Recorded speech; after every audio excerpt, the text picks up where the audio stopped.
नमस्कार दोस्तों। आप लोगों को मालूम है इजराइल गाजा का वॉर चल रहा है। क्या आपने कभी सोचा है इजराइल गाजा के वॉर के चलते हुए इजराइल ने क्यों ईरान की एम्बेसी जो कि सीरिया में लोकेटेड है उस पर अटैक किया, और ईरान ने भी इसका रिप्लाई करते हुए इजराइल के नॉर्दर्न पार्ट्स पर अटैक कर दिया।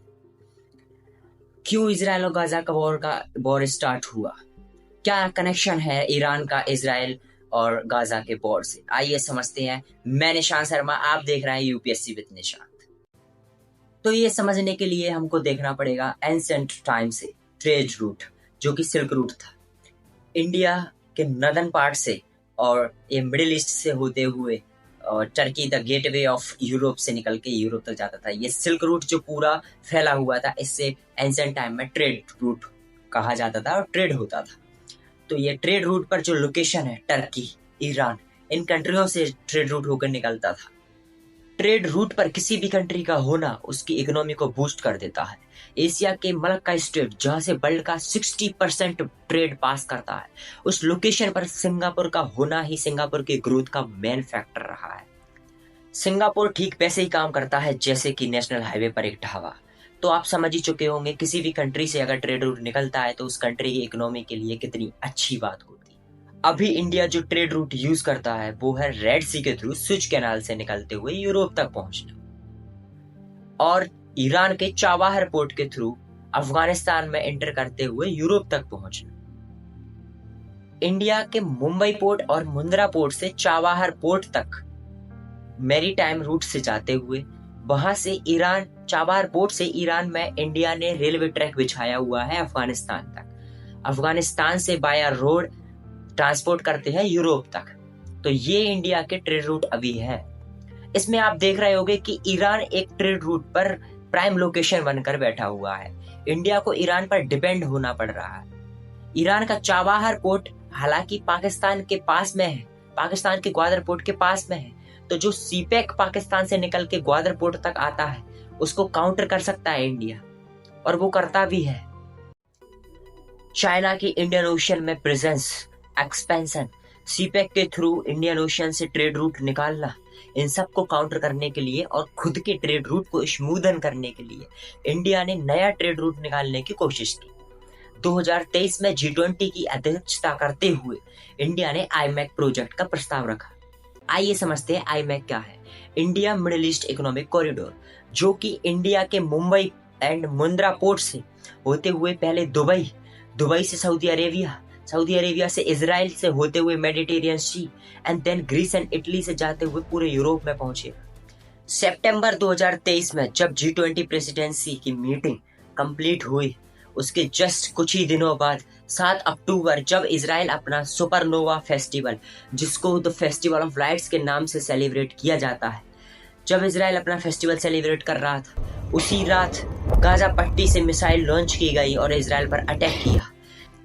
इजराइल और गाजा के वॉर से क्या कनेक्शन है ईरान का, अगर आप यही सोच रहे हैं तो मैं आपको बता दूं। ईरान के 3H जो बहुत पॉपुलर है, हमास ऑफ गाजा पट्टी, Hezbollah of Syria and Lebanon and Houthis of Yemen, ये तीनों ही टेररिस्ट ऑर्गेनाइजेशन ईरान के द्वारा स्पॉन्सर किए जाते हैं। इजराइल को डबल फ्रंट पर वॉर करना पड़ रहा है।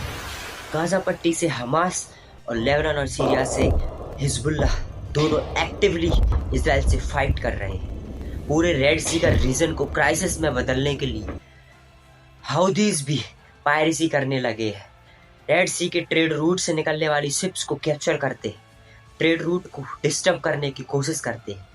यहाँ पर गौर देने वाली बात है, आज तक अभी तक इंडियन शिप्स पर एक भी अटैक नहीं किया गया है हाउदीज की तरफ से। रेड सी क्राइसिस के होने से कंट्रीज की इकोनॉमी पर असर पड़ेगा और इन्फ्लेशन भी बढ़ सकता है दोस्तों, क्योंकि ट्रेड रूट में डिस्टरबेंस होने की वजह से इंपोर्ट और एक्सपोर्ट्स कॉस्टली हो जाएंगे, जो कि इन्फ्लेशन बढ़ा सकता है। ऑयल शिप्स की पायरेसी और अटैक होने की वजह से इंडियन ओशियन में ऑयल स्पिलिंग होने का खतरा बढ़ जाएगा। ऑयल स्पिलिंग की वजह से मरीन ऑर्गेनिज्म और बायोडाइवर्सिटी पर भी बहुत हार्मफुल इफेक्ट होगा। अंडर ओशियन फाइबर केबल्स बिछाई गई हैं जो डाटा और इंफॉर्मेशन को बहुत ही जल्दी शेयर करता है। हाउदीज ने उन पर भी अटैक करना और उनको काटने की वार्निंग दी है। अगर ऐसा होता है तो कंट्रीज के लिए कितना ही इकोनॉमी और बिजनेस पर कितना गंदा असर होगा, जरा सोच कर देखिए।